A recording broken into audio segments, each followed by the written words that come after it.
This is the Weigh-In Podcast by Ben Chestnut and normally Sebastian Romero, but on this week we have yet to return to our regularly scheduled program. But on this one, we're going to talk about Dmitry Bivol. So, if you don't know, Dmitry Bivol just this weekend became undisputed. So now we're adding another name to the list of undisputed boxers. And now that is getting interesting. So that is this week's episode. Let's get on to it.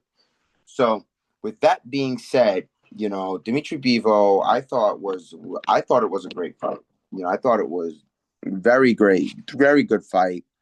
You know, when I was watching it, it was just from top to down. I thought there were some good things on the card. I thought a lot of things went very well, and I think with the way they were going with that Dmitry Bivol fight, it could have went either way, and that was something that um, that was clear. What was clear very early on is that it could have went anywhere. It literally could have.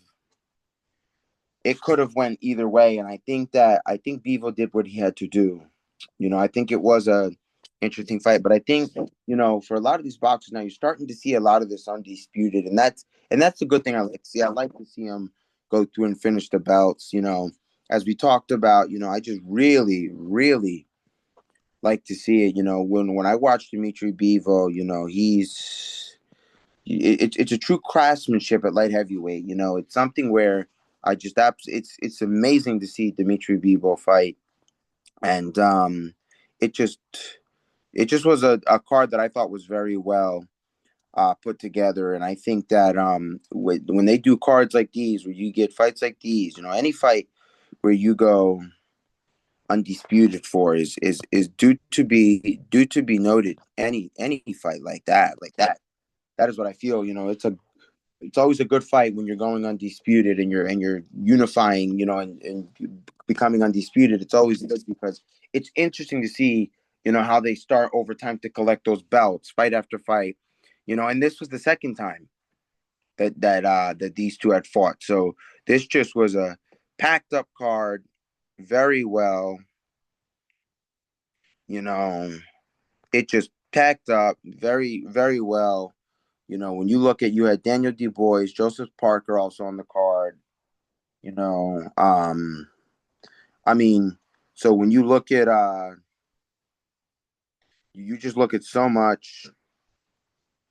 So let me go ahead and see if I can get some of this card done. See who was on that card.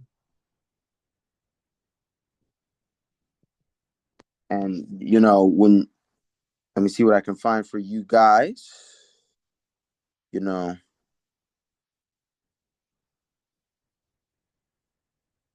so it looked like you had you had Arthur. Excuse me if I mispronounced his name. You had Dmitry Bivol. It looks like Daniel Dubois versus Joseph Parker was on there. You looked like you had Carlos Hames and Hermes Shiraz on there. Um, you look like you had a lot of guys on there, but before I do go real into what I have to do, I'm gonna fact check some of that because you know how the internet is. You see one thing and you're not sure if that's the correct. So let's go ahead and get up to it. So yes, we had Arthur and Dmitry Bivol. We had Joseph Parker. We had Shakur Stevenson versus Josh Pasley. We had Carlos Hames versus Hamez Shiraz. We had Virgil Ortiz Jr. versus Israel Matesdrosemuth. Excuse me if I mispronounce any name wrong. You had Zhang on there. You had Jabel. You had Smith. You had Busty. You had Joshua.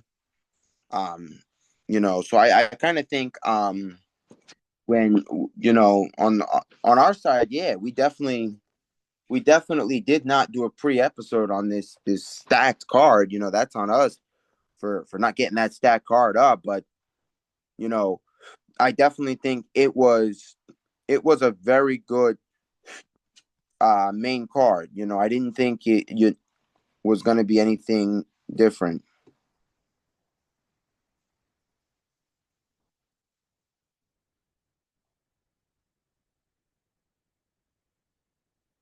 And it just was a great card. So when we talk about Shakur was on there. Um, he had a TKO win. So you look at Shakur was performing well. It was a really good card. I suggest if you didn't see it, you should. You should, because Shakur did his job, and there was a lot of good boxing on that card. And I think if you haven't seen it, you should. That was an amazing card. But to just headline this, that Dmitry Bivol did so amazing, and I think that this is a chance where you look at, okay, Bivol for Canelo. Let's just say, because we're gonna. That's the biggest thing I think we do here is we always speculate on this podcast. Canelo's got a chance now if he can line up that fight against Bivol. To take all the pride aside, the money you're gonna make, and he has a chance to become undisputed again. If Dmitry wants to fight him again. Now that's interesting because he's always wanted that rematch, but he hasn't got it. So you talk about, is Dmitry going to give him that rematch? Is he going to do it? And if so, how and when? And we talk about every negotiation that goes along with that always ends up a failed negotiation. But right now, it's not going to be a failed negotiation anymore. We're talking about Dmitry Bivol. We're talking about now an undisputed light heavyweight champion. So now when we talk about all of that, we say to ourselves, is this something that is going to provide itself as an interesting fight? Maybe, but if Canelo fights Dimitri, yes, you're getting your rematch. But then, as we already said on here, we're losing that David Benavidez Canelo. We're losing, we already know where we have Terrence Crawford, that Crawford fight. That is, that is gonna, they're gonna come to it. Everything said, I believe they got a date. Long as nothing happens either way, we've got that, and we've got some stuff going here. So with that being said, the truth to nature here is Dimitri Bivol, you know, beatable right now for Canelo? And my answer is no. I don't think so. You couldn't beat him before. He's even at the top and heightened of his weight class. He's getting bigger, better, and I think that it just doesn't. I think that it's not a fight right now that Canelo Alvarez needs to get involved with, because I understand you want your rematch, but there's other stuff your fans want to see first. Don't. But in terms of Dimitri Bivol, continue that undisputed, reign. I think that's great. He's got him. Now let's defend him once, maybe twice, and let's figure out what the next move is. What the next move is here. Is it going up? What next belts do you want to take again? Because this really was a great one.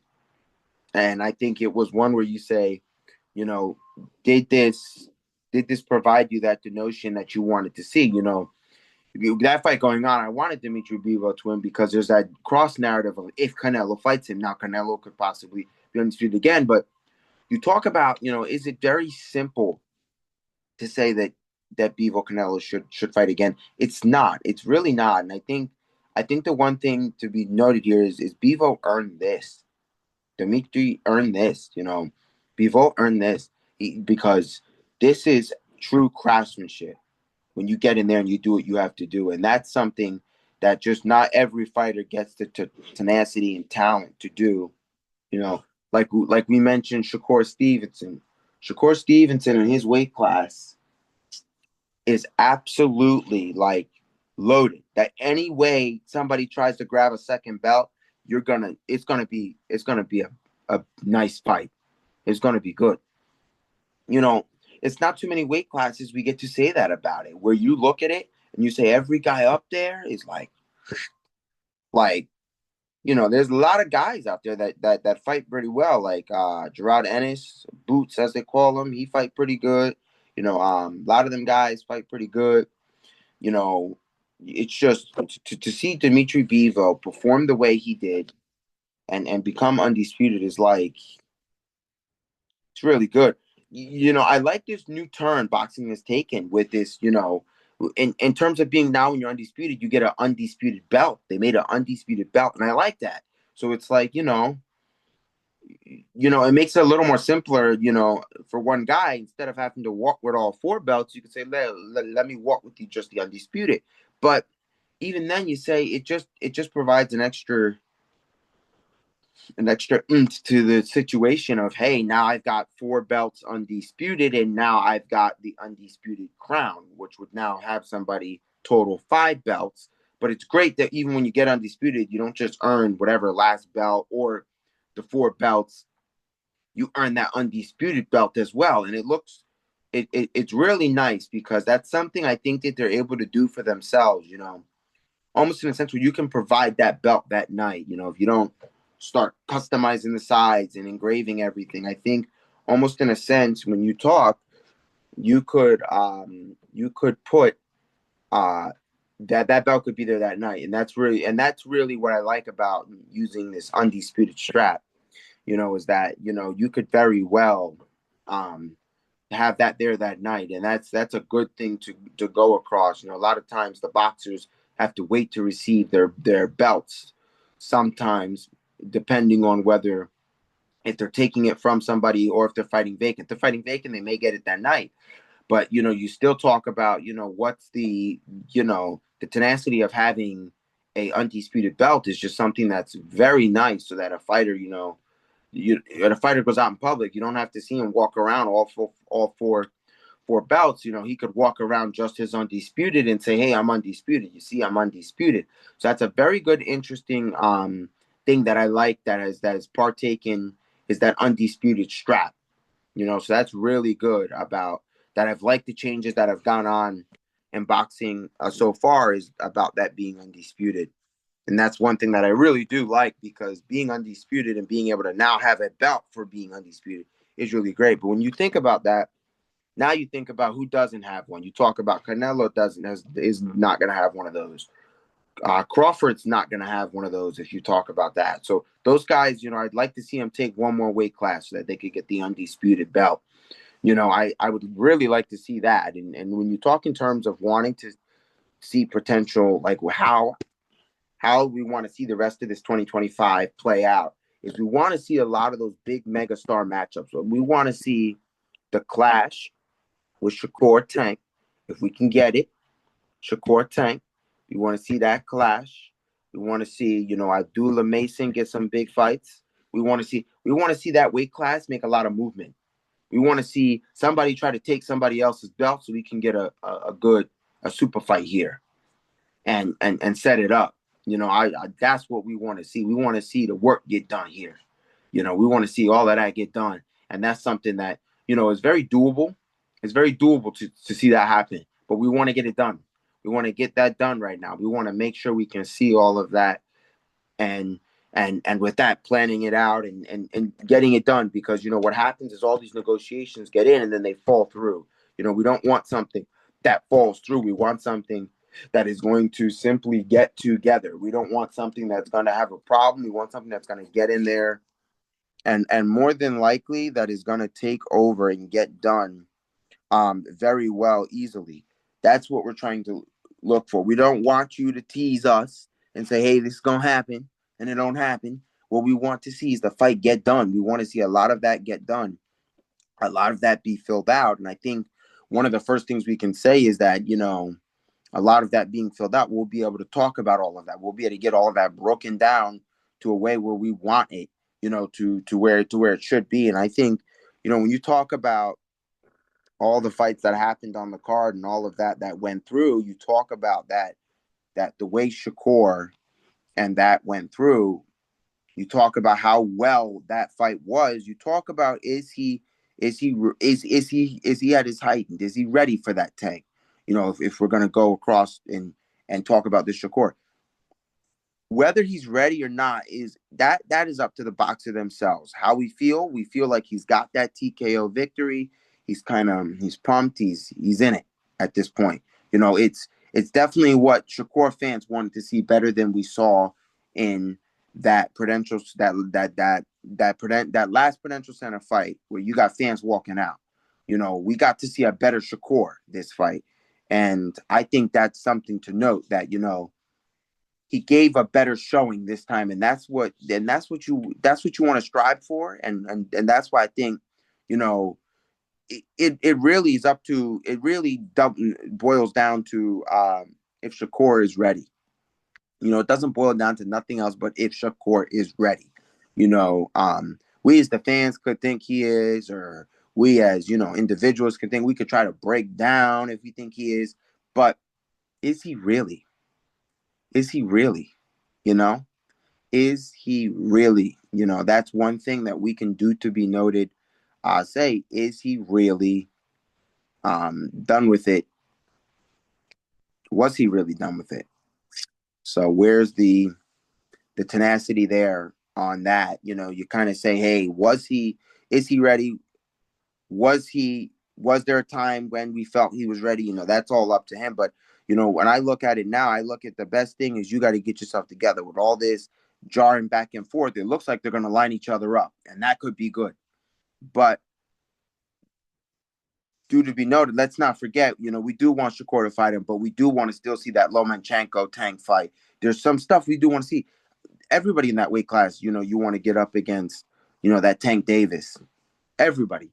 So it almost really, in a sense, tells us you want to get right up with a lot of this stuff. I think when we talked to be noted about the event and all of this, and Shakur Tank, and that we want Shakur Tank, when you really boil this down, when you boil it down, I think Shakur Tank, we're gonna have it, but it's gonna take time. They're gonna build this. They're gonna build it up for the fans. Oh. Tank says this, or Shakur says this, and it's gonna be a lot of drawing back and forth. But I think we get that fight this year. I really do. I really do think we're gonna see that this year. I think it's gonna happen, and if it doesn't, that's a huge disappointment.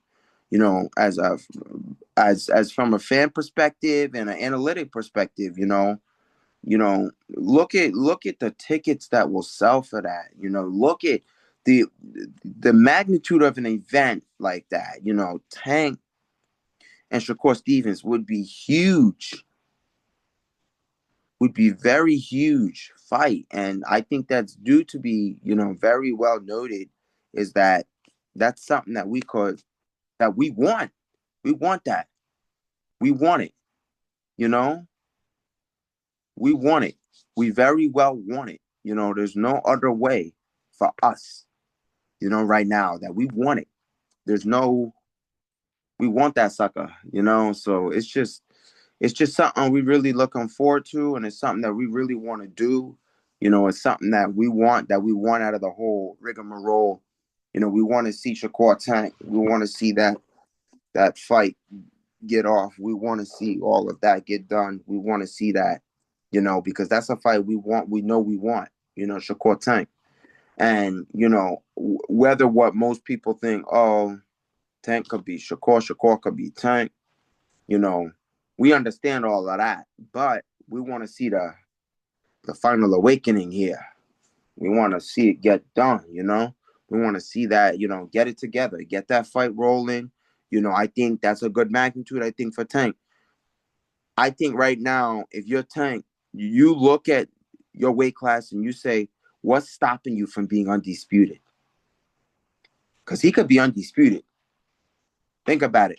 He could be undisputed by now. Look at them weight classes. Look at them weight classes. Look, and look at Tank. When you boil down his weight class and you look at who's got all the belts, you can't tell me there's not a possibility where Tank becomes undisputed. And the possibility is there. Now, the likelihood, on that, it all depends. Some people could say it could be 60-40. 40% Tank don't get it. 60% Tank get it.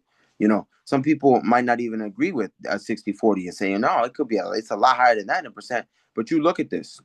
You look at how stacked that weight is, and you say, okay, does this happen? Does Tank become undisputed? Does he even want to be undisputed? Because it boils down to if the boxer wants to be, because sometimes you see a boxer doesn't want to be, but I think that's a pinnacle. I think you should want to be undisputed. You want to write yourself into that history, and if you really don't, you got to ask yourself why. When you talk about boxing way back when, and I say like back in the day, boxing, a lot of them, well, I mean, some of them, they strive to want to be that undisputed, and some of them couldn't complete it. That's one thing some of them talked about is that undisputed. And when you look at it now, I feel like as a boxer, you should want to be undisputed. You should want to be able to capture and elucidate that undisputed feeling. You should want to be undisputed, but I can't say that for every boxer. I can't say that for every, you know what I mean? Like some of them just want to make the most and biggest money they can and say, hey, I don't need to have a belt. I don't want to have a belt. But I don't see it that way. If it was me, I see wanting to have 2, 3 world titles at simultaneously at the same time. I would want to be undisputed, but I can't speak for every boxer. If you feel me, I can't speak for somebody who may be thinking differently. Everybody comes from all different backgrounds and all different stuff, and all of that being said, they all come from different ways of life. And what they want to do and versus what they feel they want to do and don't want to do is ultimately up to them. And I feel like there a lot of that drawing away is away from wanting to be undisputed. And for me, I'm like, you should want to be undisputed. You should want to be able to get all the belts and write yourself into history. You should want to do a lot of that stuff you want to do that'll write you into history. You know, if you want to be undisputed, you should go and get it. You should do it. If you have no thoughts of being undisputed, hey, then you do all the biggest matchups you can. You make your money. But I understand why most don't want to. Well, most don't become undisputed because somebody who has the belt might not always be that big money fight for you. It might not be that big money, and that's due to be noted that it just doesn't happen as often. And when you talk about wanting it to happen, there's like Tank. I would love to see Tank undisputed. That's one thing I would love to see.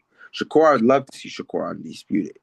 You know, I would love to see Jerron Ennis Boots. I would love to see him undisputed. I would love to see Abdullah Mason undisputed. Like, there's a lot of them boxers that I like. You know, I'd like to see Terrence Crawford undisputed one more time. And I would like to see Canelo.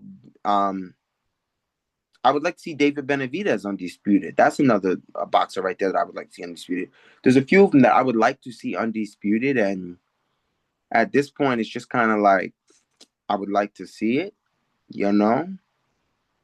kind of thing. But we're not there yet. You feel me? And to see that, we got to get, there's a lot of guys that I would just like to see be undisputed because I see they fighting and what they fighting for and what they coming. And some of them that some of them they don't talk to, some of them they don't talk to trash. They show you. They show you how good they are. They show you what they could do, and that's just why I'm like, for some of them, I want to see a lot of that, and that's something that I'm saying. In an instance, I want to see it. It's just that one thing I want to see is that a few of them go undisputed. So it's just really that one thing that I just really would like to see out of the whole rigmarole is like, okay, I want to see somebody become undisputed. How can we get there in undisputed things? So, I definitely do think we want to see somebody, I would like to see Undisputed one more time. I would like to see it from somebody. I'd like to see somebody capture it. I would like to see that. So if I would like to see it, let's get it done. Let's see where we at with it. Like that's what I primarily think would be the takeaway and takeover of boxing right now is I want to see somebody. Dmitry Bivol's got it. I think if it was me, it's defend it and bump up. Let's see that megastar matchup.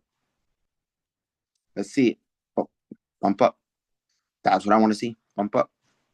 Come on, bump up so we can see that because that would be probably pretty nice. Be a nice fight because you see that a lot of that Undisputed is going around. I think it'd be nice, super nice to see him bump up and do two weight classes Undisputed. And that's just me. That's just me speaking from I would say a fan perspective. Wanting to see somebody go Undisputed twice. And another just like wanting to see Terrence Crawford go Undisputed 3 times is like wanting to see him go Undisputed one more time is just it's a lot of stuff like that where I'm saying it's a want for a fan. It's like I want to see it. I want him to get there.